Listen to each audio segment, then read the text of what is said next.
my knees, shaking on my thigh. Post me a pic, finna make me a profit. When the liquor hit, then the get toxic. Hello, everyone. Welcome back to the Mad Woman podcast. My name is Olivia. With me today, I have Kira, as always. Hello, beautiful people. Hello, hello. And we have our guest for today's episode, Miss Kacie. How are you doing, Kacie? So great. Happy to be here. Thank you guys so much. It is an honor to sit in this chair next to you. Oh, yay. I'm so happy you asked to be on the podcast. I know you've got a lot of great ideas of things that you want to talk about.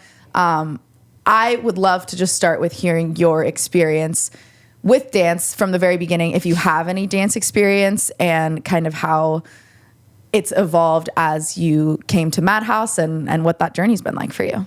Oh, it's been so much fun. So I started as a little chubby little girl in tap dance. Oh, yep. I was in tap classes. tap I dancing. loved my tap shoes, and we lived in a ranch style house. I grew up in St. Louis, Missouri, and we had this big unfinished basement where the floor was just kind of like the cement concrete floor, like builder grade. My tap shoes on that cement floor, right? Can you relate? All of COVID. So imagine like 3-year-old Kacie, right? This was me just in my little tap shoes, my chunky little legs, in my little 90s leotard, click, clackety, clacking all across I love that. my parents' unfinished basement as a kid. And I had this big toy chest where all my tutus and all my dress up clothes, my little tool gloves, everything was just all kind of down there. And that was my little oasis. But the thing about me when I was a kid is that I loved performing. I did not like practicing. And my mom would drive me to dance, and I'm like, Mom, I don't need to go to practice. Like, where's the stage? I'm just that just good. throw me on stage. Just get me in front of Main these character people. energy. Like, what are we doing here? Okay. And I remember my mom would say, Kacie, if you want to get to the recital, you have to know what you're going to do when you get there. And I'm like, don't worry about it. Just put me got on it stage. undercover. I got it. Right. So unfortunately for me, I think I complained so much about going to practice because I just wanted to perform that ultimately my mom kind of read that as like, you probably don't want to do dance anymore. So the rest of my childhood was much more nurtured toward sports. I played volleyball competitively. So I left dance behind for a while. And it wasn't until later in my 20s when I moved to Austin, Texas, that I found kind of like a monkey see, monkey do type of class, the follow along cardio classes, that I was actually introduced to by a friend. And when I went, it was just absolutely electric. I'm like, this is exactly what I needed, because it was different than other like Zumba classes that I had done before, because previously dance as exercise always kind of felt like a means to an end. But this was the first time in my adult life that it felt like dance was the end. Like we're dancing because dancing is fun. We're not doing this to lose weight. We're not doing this to look a certain way. We're doing this because it feels fun to just shake your ass with a bunch of other women. So when I left Austin, I was devastated because I thought, there's no way I'm going to find this again. And actually, similar to you, the woman who started this in Austin, she launched something online during the pandemic. So there was times when I was just dancing by myself in my bedroom, and I really, really missed that community aspect to the class. And then one day I was on ClassPass and I saw the description for Red Room, and I thought, oh shit. Like, this looks amazing, but also terrified, completely terrified. Like I love dance cardio and I love like the exercise and aerobic aspect of it. But when you say, okay, do that, have fun, and like feel sexy to yourself, I'm like, all right, immediately out of my comfort zone. Right. So it wasn't until later when I had a couple of friends who were like, you know, that Red Room thing you talked about? Oh yeah, I know a girl who tried that. She said it like wasn't that scary, that I finally worked up the confidence to try it when I finally was here in San Diego for a while and thought, I can do this. Yay. I can do this. You can, and you have. Do you remember whose class it was? So actually, I think I started, I think I might have started on a Sunday over the summer with dance cardio. So that would have been McShane. Nice. Yes. Which was like such an introduction, because she is just like puts her whole heart and voice into everything that she does. And then I want to say my first Red Room was with you.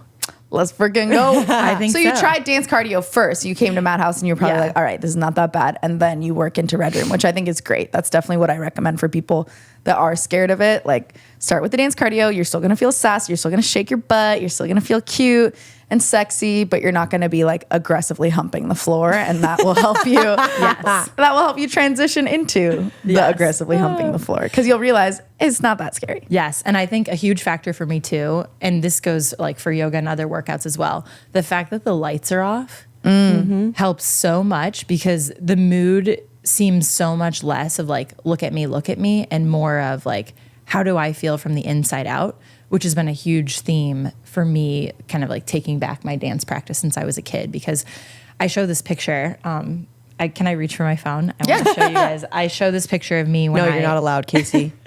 when I was a little kid. And, you know, I talk about how dance for me was always just about like performing and being silly and just wanting to shake my shit and make people laugh and feel good. And I think that over the years that kind of gets lost. And I imagine you have maybe sometimes experienced this, kind of like experiencing dance from the more like professional side and competitive side, that it starts to become like how it looks from the outside in. And for me, it's always been hard to feel in class, what does this dance feel like from the inside out? How do I see myself from my own eyes? And I think Madhouse has really given me the opportunity to ask myself, like, am I looking at myself through my own eyes, or am I looking at myself through the male gaze? And every single class I take is like a new little challenge to kind of undo this old conditioning that made dance into this thing for other people to consume versus for me to just like feel something and move through something in my own body. So here's little Kacie, the tap dancer. Oh my goodness. That is so freaking cute. Okay, for listeners, she's wearing like a little white leotard with a bow tie. It almost looks like a little tuxedo leotard, and tap shoes with little white bows on them. That's so cute. My little penguin suit. She's so damn cute. I can't handle it. So The rosy cheeks. total 90s makeup, right? I take this picture wherever I go because this to me is like my essence. And that is the girl who I'm trying to channel in every class that I take at Madhouse, whether it's Red Room, cardio. Are you taking a picture of it, Kira? I think I have a photo. Do you have this outfit? Similar to this one. I don't know if we can do Well, a close-up while on you're this. pulling that up, I wanted to comment on what. Oh yeah, can we show the camera? So that way, here, let me.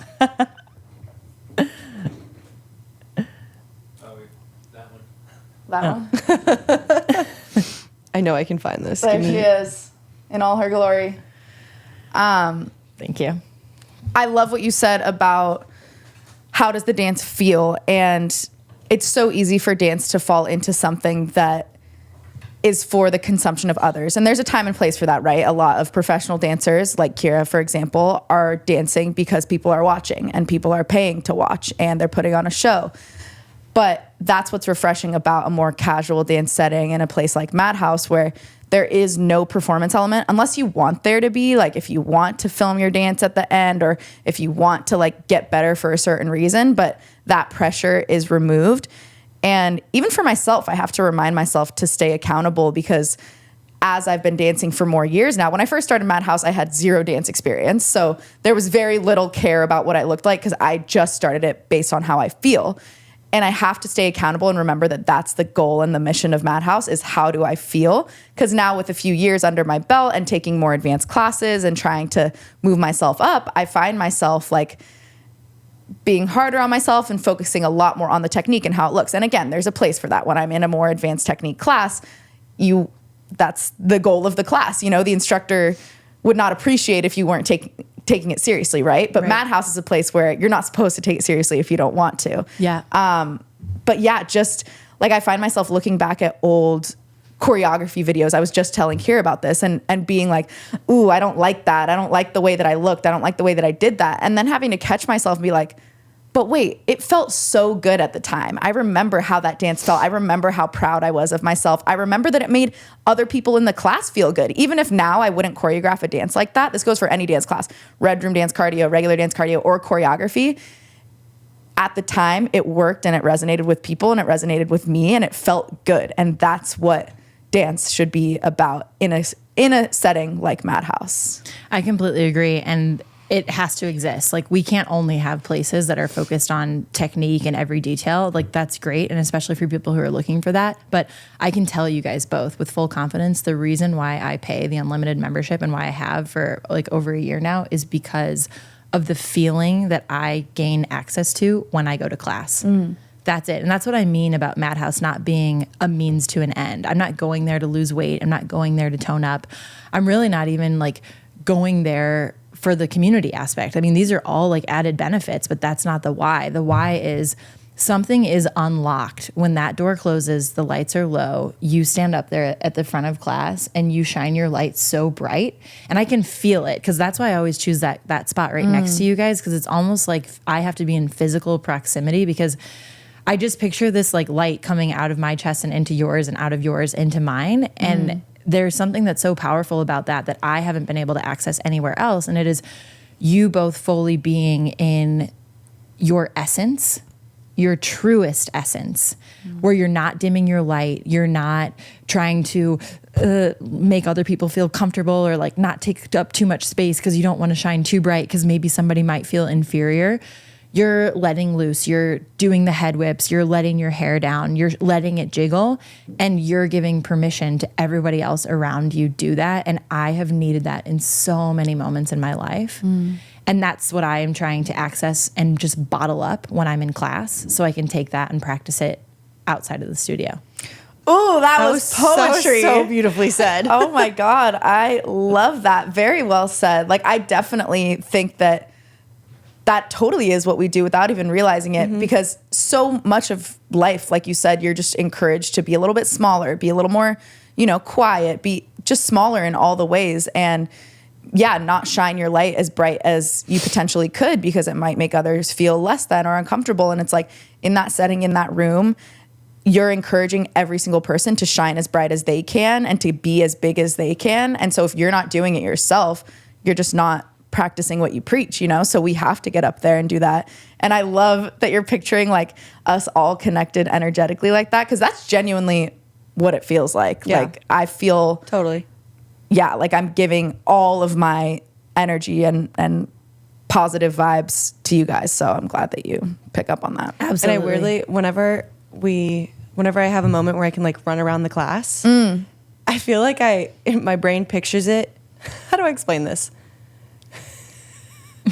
Okay, you're a person, say like you're glowing, like a light bulb on you, and then it like takes it around the class, and it just gives a little bit of extra like energy and like light to everybody, and it like travels through, and then you go back to the center, and it like goes out. Did that You make sense? picture that? It does make sense. When you were saying that, that's what when I think about me traveling, that's 100% what it feels like to me. I can see it. It's like you're a little sparkler, and all your little spark dust is just being sprinkled on all of us, and the light's just getting a little bit brighter. And you guys might take it for granted because this is your everyday, right? But for a lot of us, we're, doing things outside the studio. We're using parts of our brain that have nothing to do with physical movement during the day.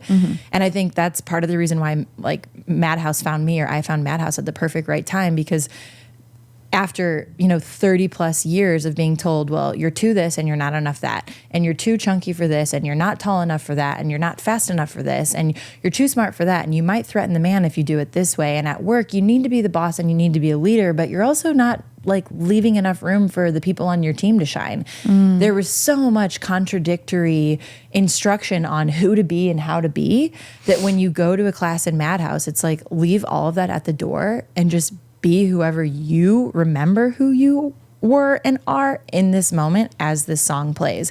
And it's fun because different songs evoke different emotion and different personas, right? So there are the slower, more sensual songs. I know there's one that you do in Red Room that's kind of like a flowy, like water element song. That's actually, it's challenging for me because I feel a little bit rigid. Like my brain is still stuck in that old conditioning of like 1 + 1 = 2 Excel spreadsheet. We are desk robots, right? Yeah. So I'm like, wait, flow, like be a mermaid, in the song. And that can be super challenging. But like I said, each class is an opportunity to undo all of these false truths that were imposed upon me by coaches, by teachers, by adults in my life who said I was too this and not enough that. And at the beginning of class, I try to remember, who is that little girl in those tap shoes, and what was she trying to do? How was she trying to feel? And can you just like let her have space to just do what she wants in this class and not make it mean anything? And it's a challenge, guys. I have to tell you, there are moments in class when we'll be shaking it and we kind of turn in circles around the mirror, and I'll catch a side view of me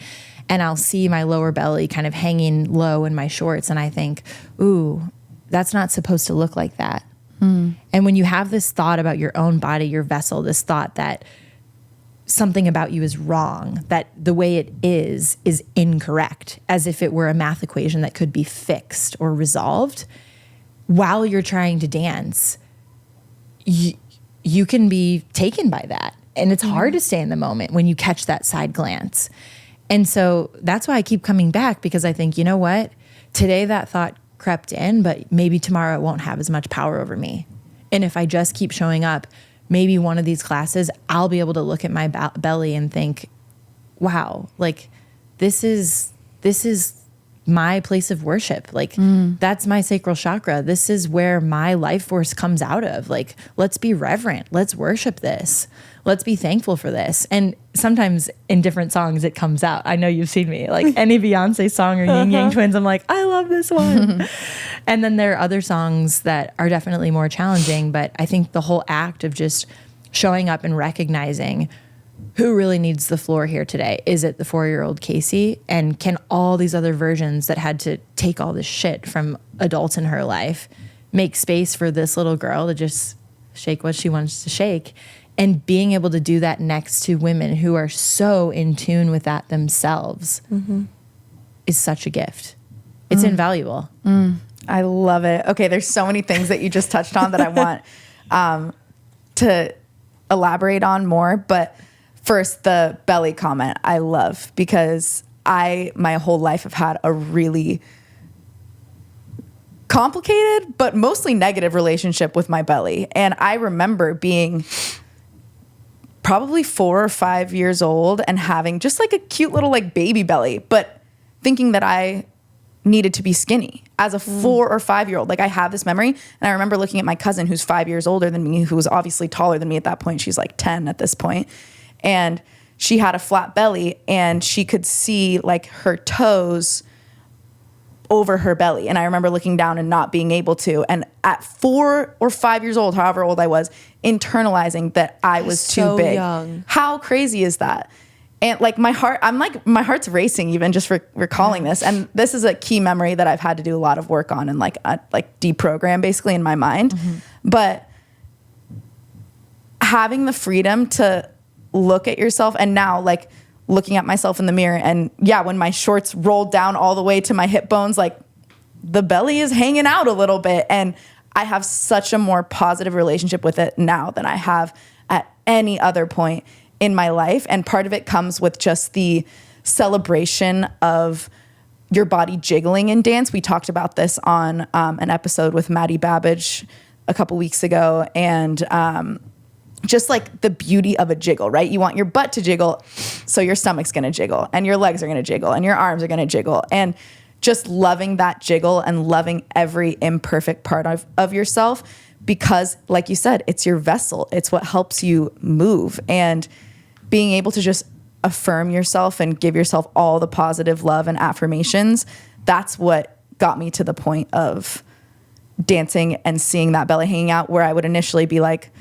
ooh, that's not right. That's wrong. Exactly what you said. And now being like, she's so cute. You know what I mean? Like such a cute little belly. And as the instructor, I really like when that happens. I mean, I know people probably look at me and are like, wow, she does 2 of these in a row. You know, she's like fit and all that stuff. And I've gotten to that point after 3 years of teaching, but still there are parts of myself that I'm like, oh, a few years ago, I would have been insecure about this. And I hope that people can see, you know, when I'm on the floor hunched over, that I have rolls on my belly. And I hope that they can take that and know that that's okay for them too. You know what I mean? Like I want to be that positive influence. You are. For the students. You are.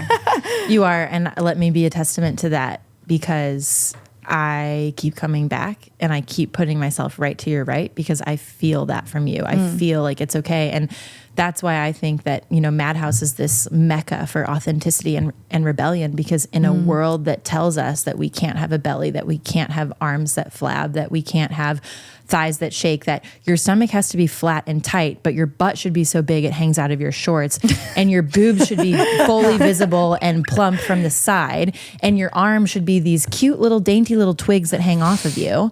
It's like, I can't play Tetris and twist and contort all the like flabby junk that flies and the tight stuff that doesn't move. Like that's not the way this works, you know? And so that's why I think that coming to the studio and just repeating this act of rebellion that is dancing and being in our fullest expression and in our essence, and letting ourselves be okay exactly as as just as how we show up in the class that day, is It's the most healing thing I've ever done.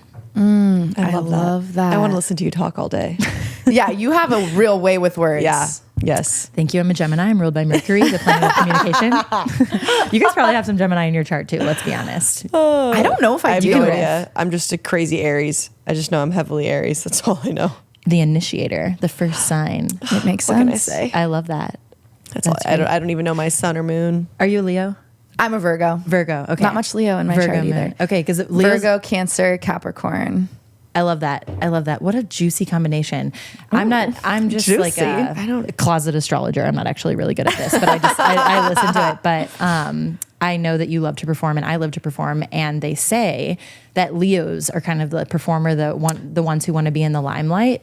And I don't have Leo in my big three. I mean, obviously everybody has a little bit of Leo in their chart. We all have a little bit of everything, but let it be known, listeners, people who are not Leos also are trying to get out there and do the damn thing. Facts. Okay? Facts. I'm wanna trying to know get my- some attention. I need to know what my big three are. Doesn't Snapchat tell you? Kira, you do not need to look this But I up want right to now. know. It should be right here. It should be right here. Going back and to Scorpio. There you go. All right, Kira is Aries, Taurus, and Scorpio. Great. Thank you. Now all the listeners know our big three. Amazing. But love the comment about authenticity because I think that that's really, you can feel that in the air of the studio that everyone is showing up as themselves and only themselves, or at least that's the goal, right? And that's how we show up as instructors. That's how most regular clients like yourselves show up. I also think about just the fact that we kind of just show up like scrubbing sometimes. Like I'm rarely wearing makeup. You know, most people are rarely wearing makeup. We're just sweaty. I'm like, honestly, like just get so disgustingly sweaty and stinky afterward. And like everyone's just like, I think it's Sometimes my about having hair just a is- pure female environment, like not even worried about anything. But I've been able to take that lack of fucks and just bring it out into the real world. So like being able to confidently walk around without makeup, to not have any, I don't think I've ever felt so free in my body, even outside of a dance class. Like, again, just like to be in a bikini by a pool, like letting rolls come. Like before I would have been like 5 years ago, I would have been sucking everything and like sitting straight up, like leaning back as far as I could so my stomach looked flat at a pool, you know, and just like taking the freedom, the body freedom and the makeup freedom and everything. Again, of course, we like to put on makeup from time to time, but the point is you don't feel like you need it to establish your worth anymore. That's so important. What were you going to say? It's so stupid, but because we teach and dance so much and we sweat so much, I don't wash my hair every single day. And there are times that I come into the studio and my hair is so dirty and so oily, but I'm like teaching, so I'm just gonna wait. It's like, oh, I teach tomorrow. I'm not gonna wash my hair at night. And I come in sometimes, like I'm in the car, like, wow, my hair is dirty. And I'm like, I'm going to Madhouse. It's fine. No one's gonna give a fuck. Nobody cares. It's Nobody great. ever It's so cares. reassuring. It's like girl math, right? You're like calculating. It's like, okay, well, if I work out today in the afternoon and tomorrow in the morning and hair wash day is in 2 days, then that means that I can get 3 more Literally. classes without. Yeah, which is, Exactly. it's funny that you say that because every time I see you dance with your hair down, I'm like, damn, I don't know what vitamin she's taking, but I need to get some of that. my hair is dirty most of the time. You see it down. So It's that good oil, baby. I love it. Another follow-up question I wanted to ask on your beautiful speech that you just gave, basically. How have you taken what you do now in Madhouse? You channel that 4-year-old Kacie. You show up authentically as yourself, as you are. Because in your real life before, you know, people were telling you how you can be, how you should be. We get that type of messaging in our real lives every day. So how has the exercise of leaving all that at the door and stepping into Madhouse affected you as you go back out into that messaging and pressure from outside forces? Yeah, it's this weird phenomenon, right? It's almost like we're living a double life where Madhouse is this safe haven where you can just be whoever you are for an hour. And then once you get right back into the real world, it feels like we're bombarded with the inability to just be, right? So how do we fight against that? It's a daily practice. You know, I'm trying to do this in every aspect of my life right now. So I talk about bottling up this feeling that we all access in Madhouse. And now that's coming out in a new art project. I'm working on something that I've never done before. I haven't like picked up a paintbrush ever. And I thought, you know what, I'm going to go to Michael's. I'm going to pick up a paintbrush. I'll get a giant canvas and we're going to do an art project called Girlhood. And love. what does girlhood look like and feel like? And what colors does it have? And is it sparkly? And how can I get this feeling that I feel on the inside manifested on the outside on this canvas. So I'm printing a bunch of pictures when I was a kid and pictures of me with my friends and the Taylor Swift friendship bracelets. And it's kind of like a multimedia art project that I'm working on that I'll hang in my office. So there's a lot of creativity that I'm trying to practice and tap into every day just because it's fun off or outside of the studio. And I think on a more like career practical level, authenticity has and probably always will be my North Star. And I'm trying to write a keynote speech about that. So I'm hard launching my new identity as a keynote speaker to speak about authenticity and cultivating it as a practice and as a muscle so people can feel what we feel in their own way. Because it's true, maybe not everybody's going to want to come to Madhouse. I don't know why they wouldn't, but imagine like men in the world are also trying to figure out how to live more authentic lives. What can I take from my experience and impart on other people so that they too might cultivate this authenticity practice, whether it's showing up to dance exactly as you are or doing something else that makes you feel like that 4-year-old version of basically who you were before the world told you who to be. So I'm trying to tackle it that way in my career. I don't know. We'll see what happens. I'm in a mega transition right now, but talk about that transition. You jumping off that cliff and quitting your job, and what inspired you to do that? How has it been? We could have listeners going through something similar that might want to hear from you if you're willing to talk about it. Of course. Well, you guys have been such a huge support system throughout this whole year. So the beginning of the year, really the first half of this year, was so hard because I was so deep in my masculine. I was in a leadership position at a nonprofit. I was managing a lot of people, and I was so in love with the work that I was doing and so not in love with the hard part of managing people. And nothing could have prepared me for that. I think that is the plight of middle managers in America, and that our work culture sorely underprepares middle managers. I don't think anybody really could read enough books on leadership and management to be prepared for what it's like to kind of get into a rumble with someone that you're managing. And so that weighed really heavy on me the first 6 months. And I was so in my masculine. I was so stressed. I was so focused on just showing up to work, getting the work done, and just surviving the day that it felt like I was almost like severed from myself. I was severed from my life force. I was severed from my creativity. I was severed from my womanhood because I was trying to just survive as a leader. And what I knew to be a leader were all very like masculine qualities that weren't really intuitive to me, actually. It was stuff that I had kind of seen before and thought like, okay, I guess I'll do it this way. But nobody was really showing me that there was another route. So the transition has been hard. I mean, ultimately that hardship and that stress and that anxiety led me to quit and rethink my entire approach to life. And I think you guys are catching me at a moment right now where I basically just decided that what got me here won't get me to where I want to go. And if it's true that the way I was going about leadership and a job that required a lot of like masculine tendencies wasn't really working for me, then whatever I want to do next basically has to be the complete opposite.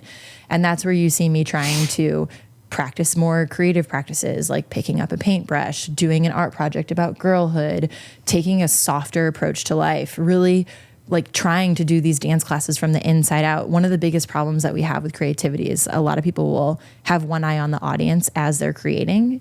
So you're trying to get something out from the inside to the outside, but you also got one eye out on the audience watching how it's being received or perceived.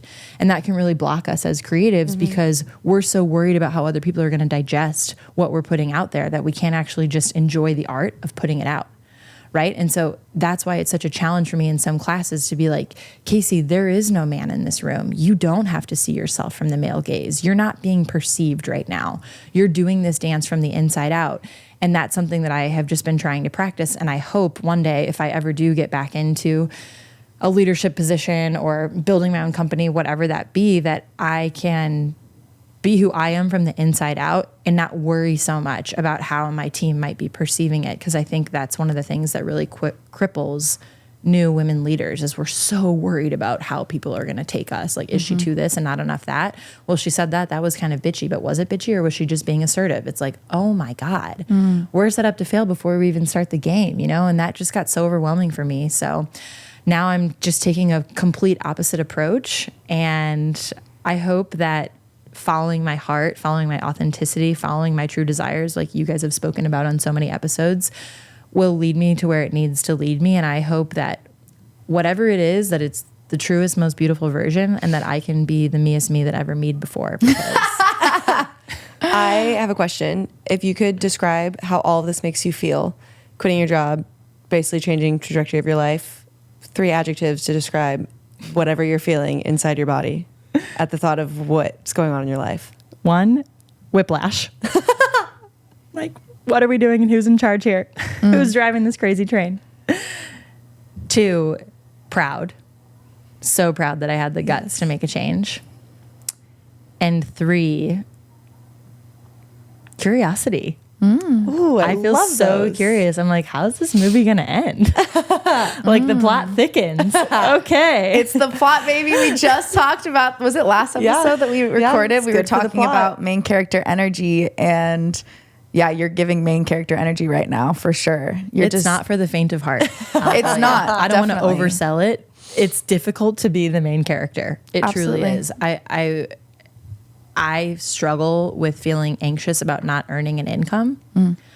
I struggle with feeling like everybody's going to think I'm a walking cliche, that they could have read my message on a poster, like live, laugh, love, just be yourself, authenticity. Like I have nothing original to say. I have so many fears around putting myself out there, but it cost me way more to stay small and wonder than to just go for it. Absolutely. So we'll see if I live to tell the tale. But for now, I think it's the right choice. I'm so excited to watch this play out. You're going to do great. you already are being the youest you that ever you'd. You know what I mean? Like you've already won because you've taken that jump of that leap of faith, and you're doing it. You're doing it right now, you know, and you're in a scary part where like you haven't seen it come to fruition in a way yet, but it's right now. Like you've already done the things that gave me that chills. you want, you know? But change is the hardest things for humans to do. It's extremely uncomfortable for us. And so you're right. Like doing things like that, it's not for the faint of heart. And I'm very proud of you too.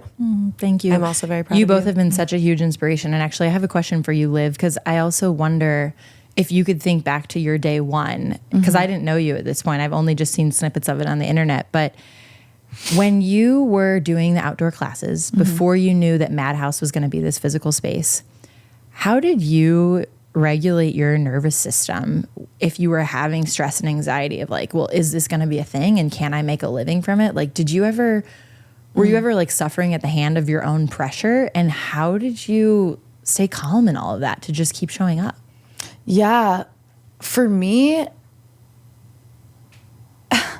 I was nervous, obviously, but I kept showing up because there was no other option in my mind. Like I knew, I had the idea. It was so clear. Like I remember the moment I came up with the idea for Madhouse. I was still living in LA at the time, sitting at a coffee shop, remember exactly where I was, what I was wearing.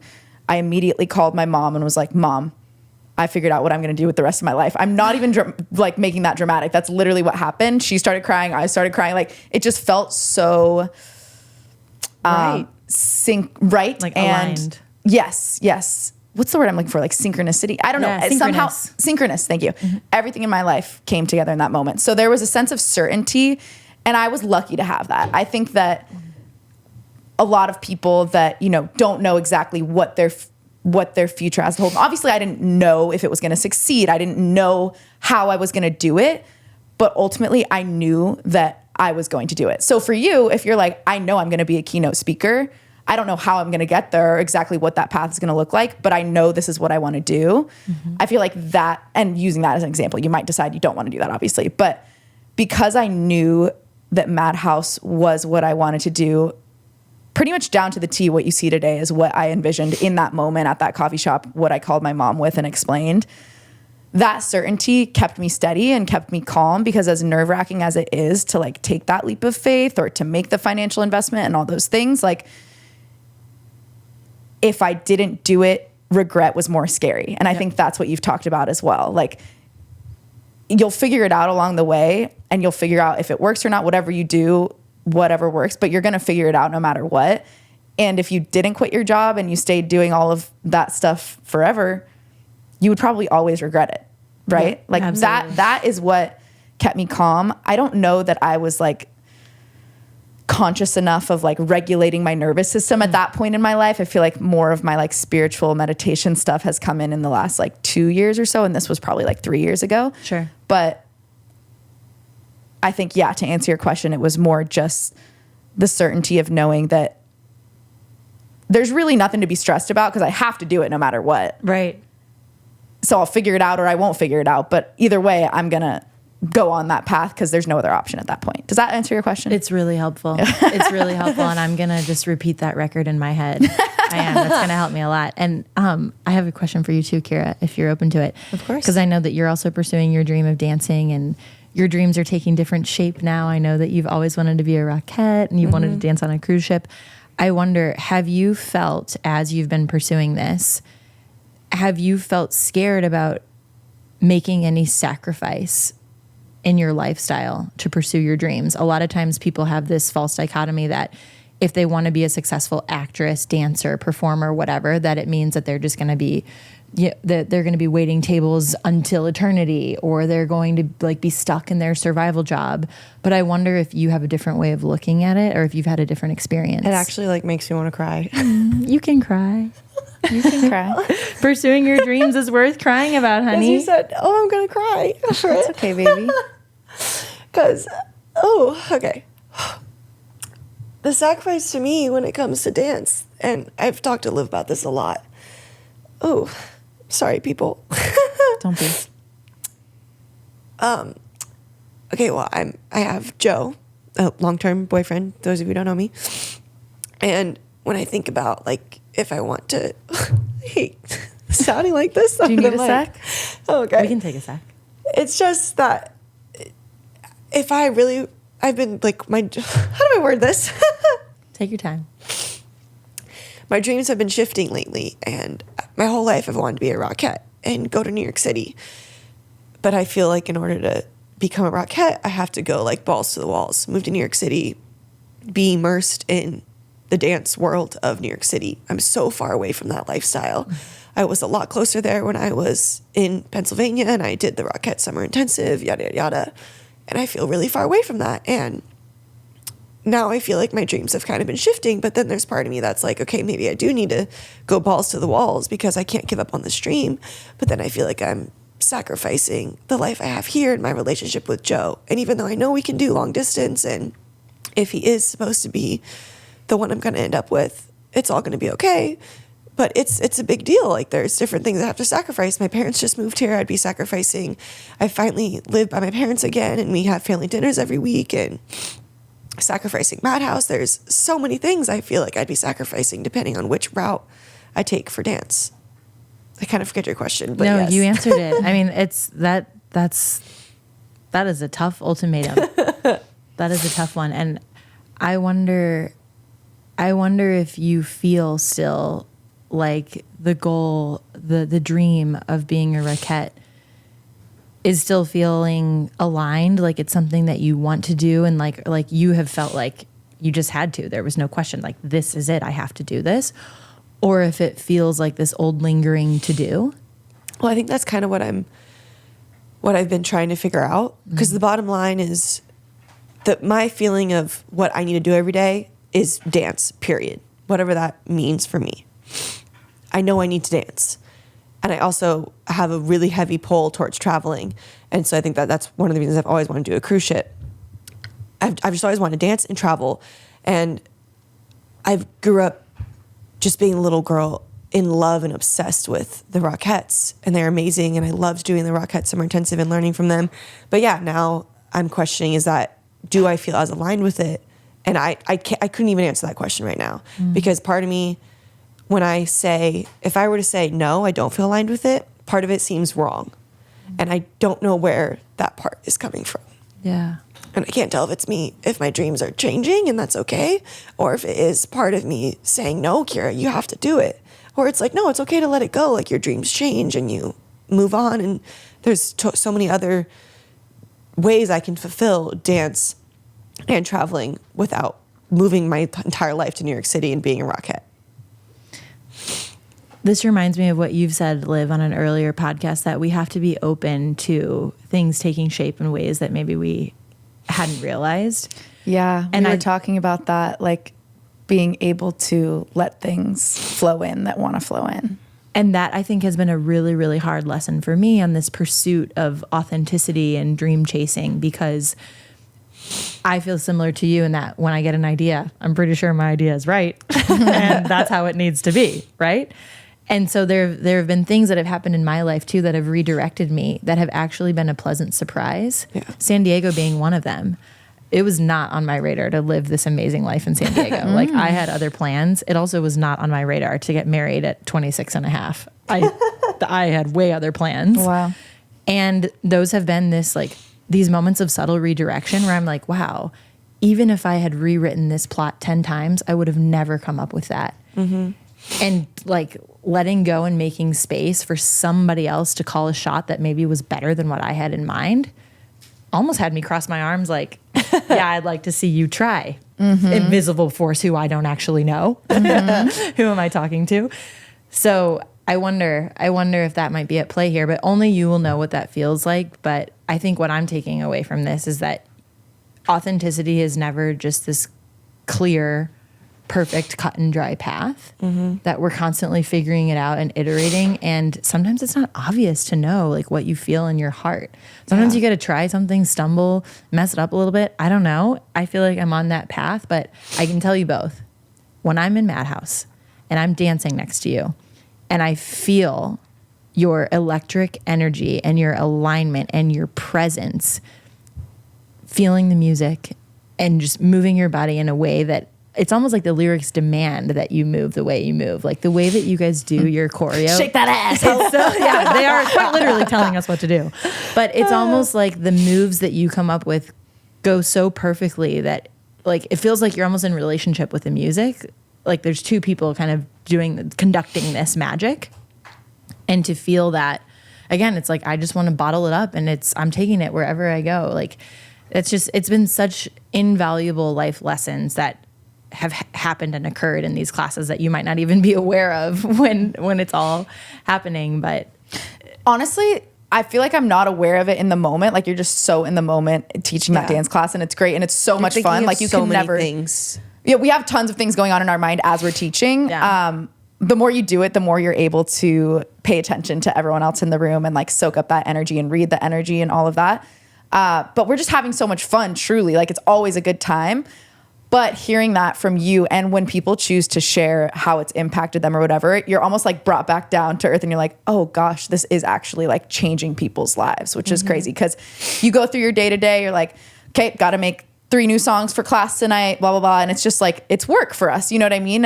And it's work that we absolutely love. But I think to have those reminders from people like you that choose to share, this is how it's impacted my life and the difference that it makes. Anytime I hear that, I'm like, my God, this is why I do what I'm doing. And it gives me another burst of energy to keep choreographing and to keep coming up with new things and to remember that this is all worth it. Like no matter how burned out I'm feeling, no matter how, stressed I'm feeling at the moment, just one person feeling that way or lives changing for the better is worth that for sure, which is great. And one more comment on your dream thing, Kira. I feel like, especially when the emotion comes through, I think part of what's happening is you could just be grieving, like the potential letting go of a dream that you've just been, it's okay, you can cry. Yes. That you've just been, we talked about messaging on a previous episode, like you've been ingraining and just hammering it into your mind your entire life that is your dream. You're going to have a lot of, like, if you're all of a sudden like, no, I'm going to let that dream go, that's what's going to feel wrong. You know what I mean? Yeah. Because your whole like essence has thought that was what you wanted your whole life. And it's going to have that feeling of wrongness and like a little bit of sadness. I think just because you have that strong,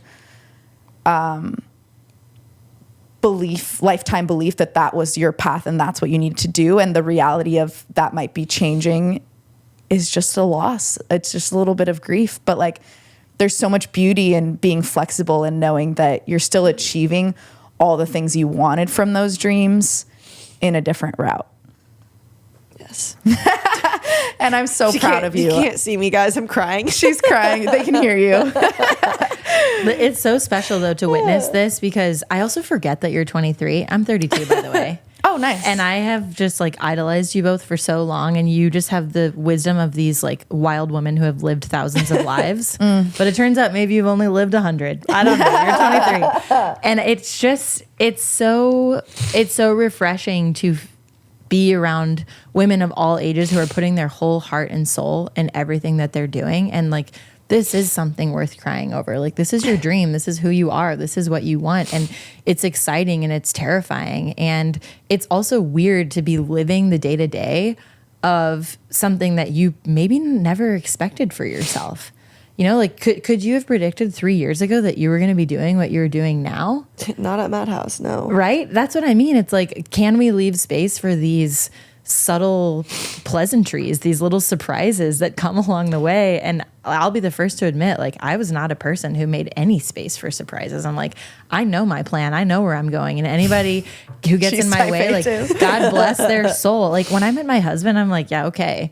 You know, like, good luck, dude. Like, no, there's no time for this. Like, I was on the straight and narrow and not even open to that. And actually now, like, much to my surprise, like, marriage to my husband has been one of the most like world opening things that I've ever experienced. But I went into it with an idea that marriage was going to clip my wings. This is so interesting. I would love to hear more about that. Oh God. Well, let me preface this. Wait, pause. Before we go into this, I want to finish. You said, Oh, I'm sorry.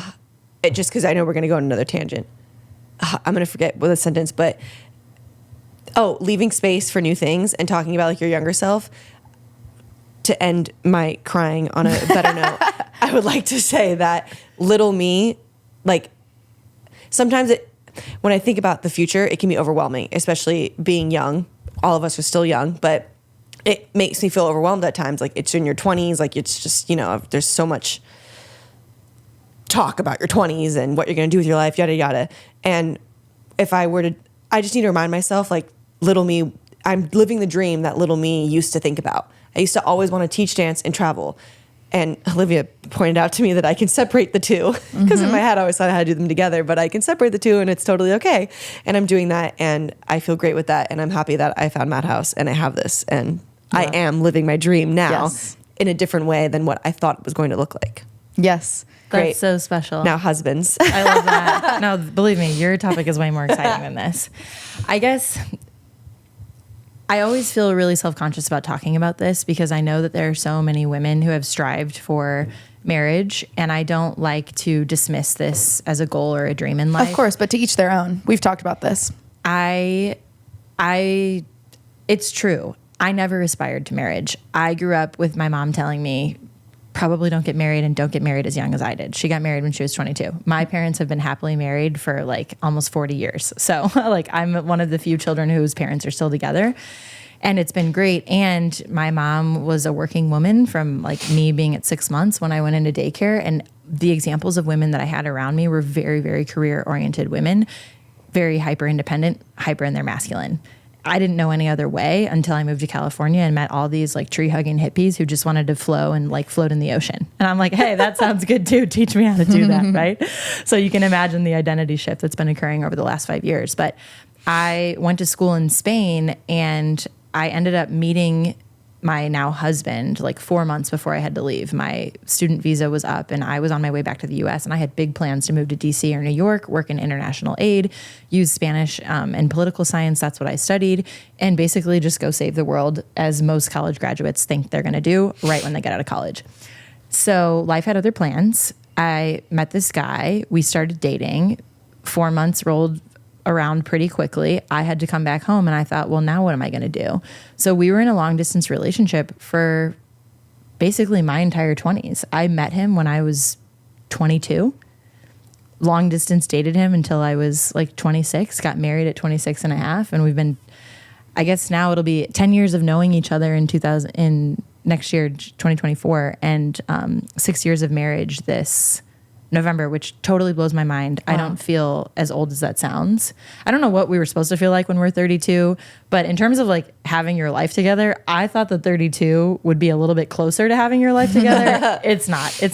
32 is basically just like doing your 20s over with a tad bit more money, unless you're like me and quit your job. And then it's like, you're really back to square one. So alas, here we are. But I had this view that marriage was going to clip my wings. I thought that having to think about another person was going to slow me down and get in my way and prevent me from creating the life that I wanted for myself. Surprise, surprise, I was wrong. Never. What? It's actually been quite a catalyst. And without me really even trying, I caught a really good one. He's very feminist, very supportive, very open-minded, very worldly. He's bilingual. That helps a lot. Spanish is such a huge part of my life, and he was born in Spain, so that helps. But he has been somebody who has supported me so much in all of my crazy endeavors, because this isn't the first time that I've quit my job cold turkey and had nothing lined up. And I've tried podcasting. I was an aerobics instructor. I started a blog. Like, I've done all this crazy stuff. And sure, like in the United States, like that's kind of weird, but people do it. In Spain, people don't do this in Spain. People in Spain study to be doctors. They study to be engineers. They study to be scientists. Like, they're on the straight path. They know what they're going to study right when they get into college. They stay on that. Like, my husband's been studying biology since he was a freshman in college. Wow. He's a scientist now. Like, that has been his path, right? And there's been no straying from that. I haven't even had a path. Like, my path has been like dots on the sky. Like, there's no trail here. So if you're trying to follow me, good luck, right? So for him to be supportive and just trust me has been so surprising, because I almost feel like my internal scarcity that I'm trying to like decondition and deprogram out of me projected onto the relationship. Like, oh my God, what is he going to think? Like, he married some deadbeat loser wife who can't even get a job, who doesn't want to do anything anymore. It's not that I don't want to do anything. I just don't want to do a conventional 9-to-5. And he has been open and supportive and patient and encouraging. And I'm like, if somebody would have told me that this was what marriage was like maybe I would have had a little bit more of an open mind. So it has just been the most like surprising thing. Wow. I love that. That's so refreshing to hear, because I feel like a lot of younger women think career first, like no man's going to come in the way of like me and my dream. And, you know, even what Kira was saying, where a man comes into her life and it like can affect what you thought your path was going to be. It alters. And how beautiful that you said it's world opening now. Like, I love that. That's what like really grabbed my attention. And thank you for sharing that. I have something to say about the marriage thing. Oh,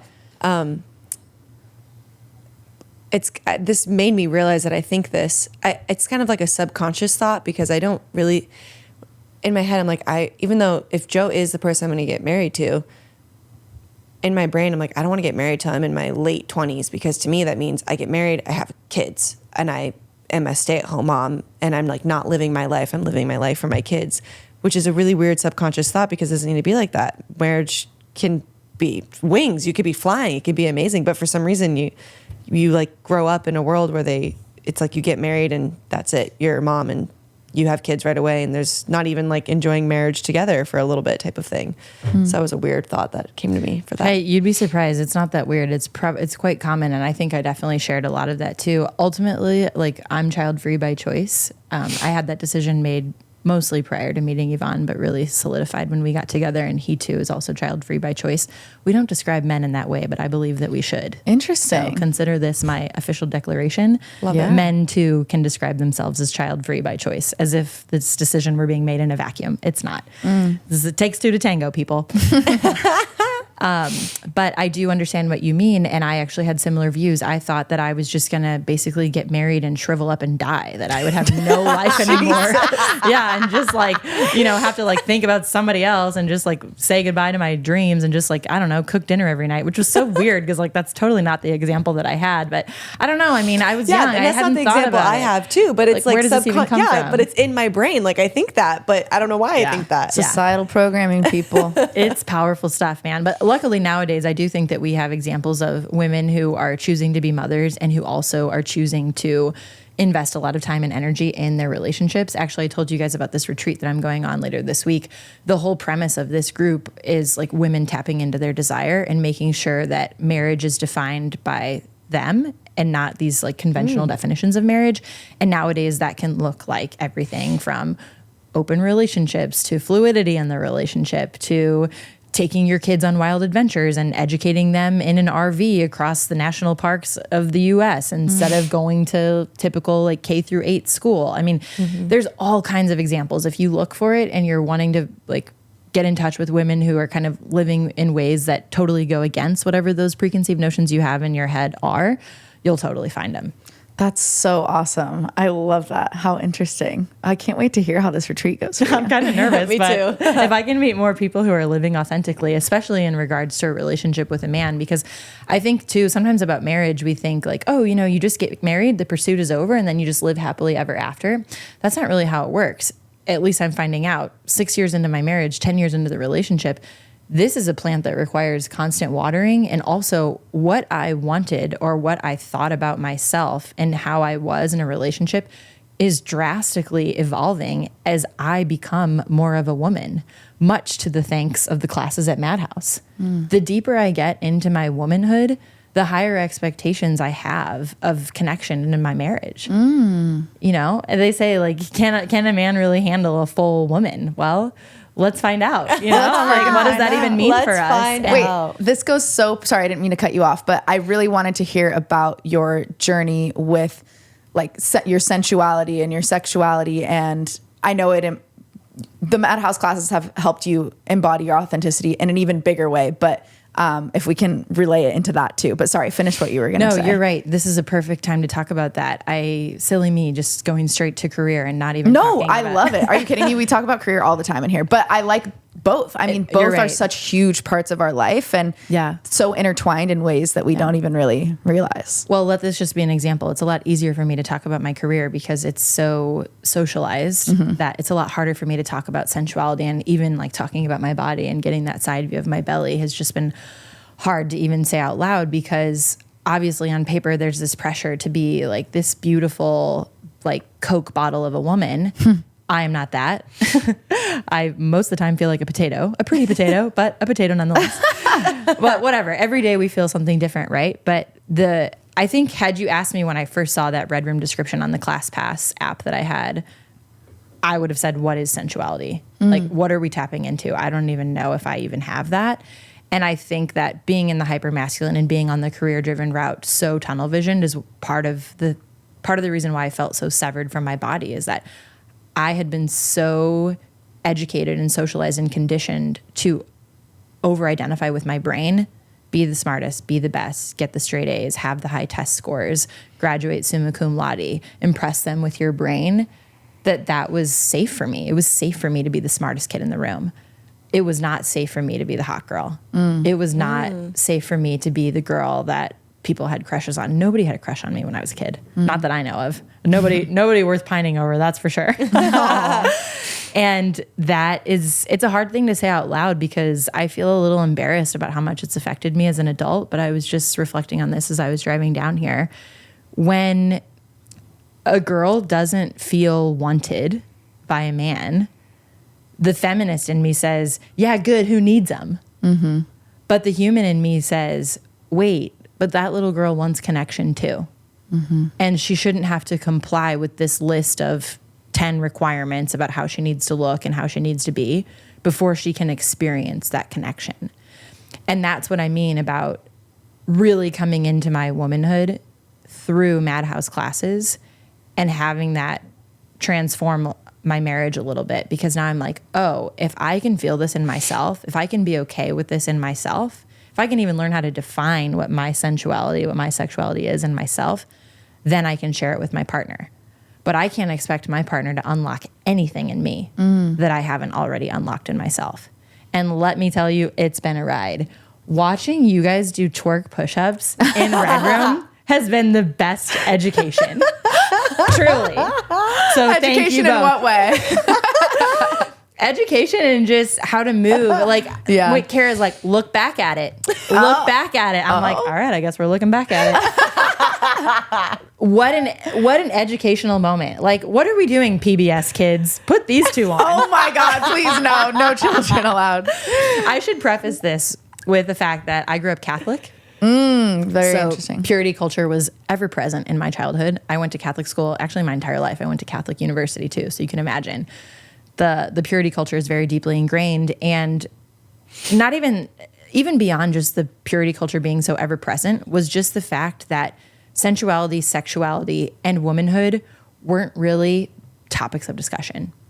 No one was really saying, hey, how does that feel in your body? Or, hey, what do you like? You know, like, I don't even think I could say the word vibrator without blushing until like 4 years ago. Same, yeah. Like, that's what California, man, something is out here. Something's in the air in California, but it will open you up. I also grew up in Missouri, so we should mention that. Catholic and Missouri, so double whammy there. Gotcha.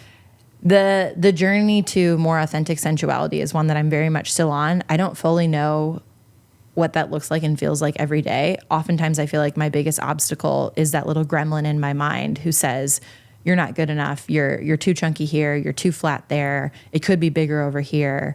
There's all these little picks and prods that I have to kind of get over to actually just feel like a little bit more of this like goddess energy that I can envision. I can imagine what it's like. I haven't yet like felt it in my bones yet, but I know that every class that I come to, I'm getting a little bit closer. I imagine this retreat this week will help.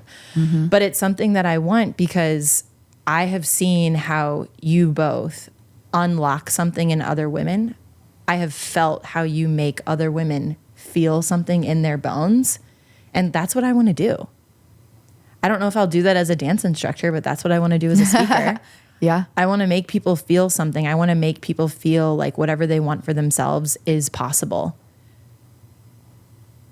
So maybe if I practice a little bit more with you, I can do that one day. Well, let me just say, you're definitely making me feel some things right now. Yes.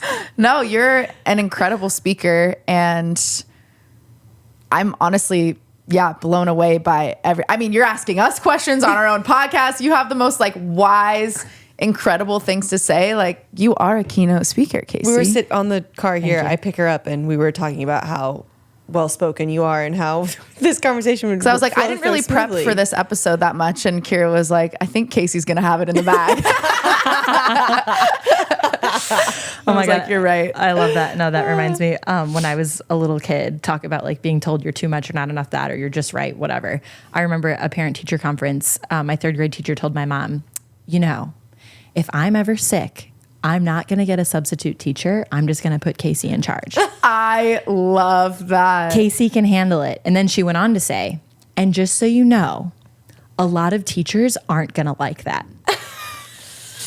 Therein lies the rub, right? Like, you're just right for one person, but the porridge is too hot for somebody else. And there were so many teachers that said, you're too this, you're not enough that, you're raising your hand too much, you're over participating, you're taking over, like, I'm the teacher here. It's not your job to coach your other teammates, whatever it was.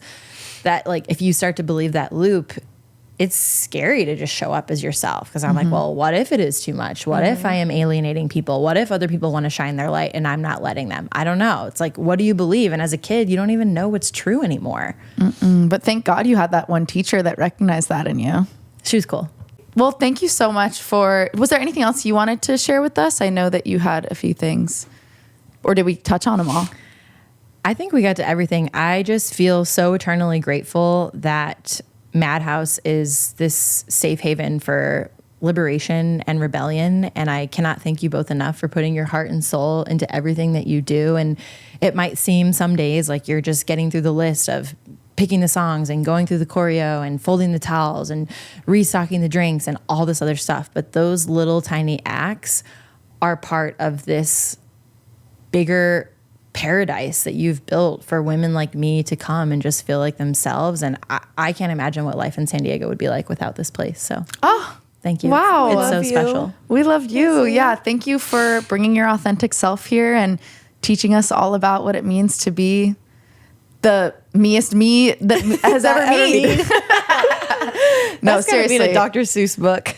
I think we'll title this episode about authenticity because that seems to be the overall theme. And that's what your life's purpose is. I hope so. Yeah. Let's get out there and be the usest us that ever us before. I love it. On that note, thank you again, Kacie. Thanks, Kira. Thanks, friends. Thanks, everyone listening. Thank you, Rodrigo, producer, number one producer in the whole wide world. And we'll see you next time. Mwah. Bye, friends. Bye.